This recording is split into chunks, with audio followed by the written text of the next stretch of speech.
I ran into this last week. Here's what fixed it for me. If you've forgotten your LinkedIn password, don't worry. Here's a simple guide to help you recover it. Step 1. Go to the LinkedIn sign-in page. Navigate to the LinkedIn website and click on the sign-in button.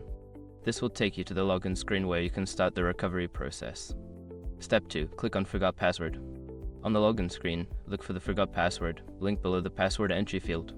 Click on it to initiate the recovery process. Step 3. Enter your email address.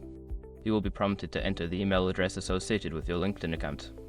Make sure to use the correct email to receive recovery instructions. Step 4. Check your email. After submitting your email, check your inbox for a password reset email from LinkedIn. If you don't see it, check your spam or junk folder, as it might end up there. Step 5. Follow the reset link.